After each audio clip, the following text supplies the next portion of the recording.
పాకిస్తాన్ ప్రేరేపిత ఉగ్రవాదులు 26 మంది భారతీయులను కాల్చి చంపారు. ప్రతిగా ఇండియన్ ఆర్మీ పాకిస్తాన్లోని ఉగ్రవాద స్థావరాలను నేలమట్టం చేసింది. ఆ తర్వాత పాకిస్తాన్ చేసిన కవ్వింపు చర్యలకు కూడా మన సైన్యం ధీటుగా స్పందించింది.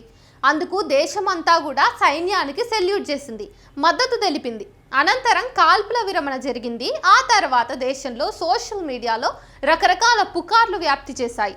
అవే యుద్ధాన్ని సృష్టించాయి, రాకెట్లు విసిరాయి, మంటలు లేపేశాయి, చల్లార్చినాయి కూడా, సైరన్లు మోగించాయి. చివరికి టీవీల్లో సైరన్లు మోగించకూడదంటూ కేంద్రం సీరియస్ కావాల్సి వచ్చింది. అయినా సరే వాటి పైత్యం అంతా ఇంత కాదు. ఆ ప్రభావమే కావచ్చు, మైసూర్ పాక్ అనే స్వీట్ పేరు కూడా మార్చేసింది. మైసూర్లోని అంబావిలాస్లో మహారాజా కృష్ణరాజా వడియార్ మైసూర్ పాక్ను 1935లో ప్రారంభించారు. దాదాపు 80 ఏళ్ల క్రితం మొదలైన ఆ పేరును మార్చుకుంది. ఇప్పుడు మైసూర్ పాక్లో పాకిస్తాన్ అనే ఉచ్చారణ ఉందనే కారణంగా దాన్ని తొలగించి మైసూర్ భారత్ అయినట్టుగా సోషల్ మీడియాలో వైరల్ అయింది. దసరా, దీపావళి, సంక్రాంతి పండుగల్లో మైసూర్ భారత్ లేనిదే ఆ పండుగ పసందుగా ఉండదు. కానీ కరివేపాకు, వేపాకులో పాకు ఉంది. మరి వాటికి ఏం పేర్లు పెడతారో తెలీదు.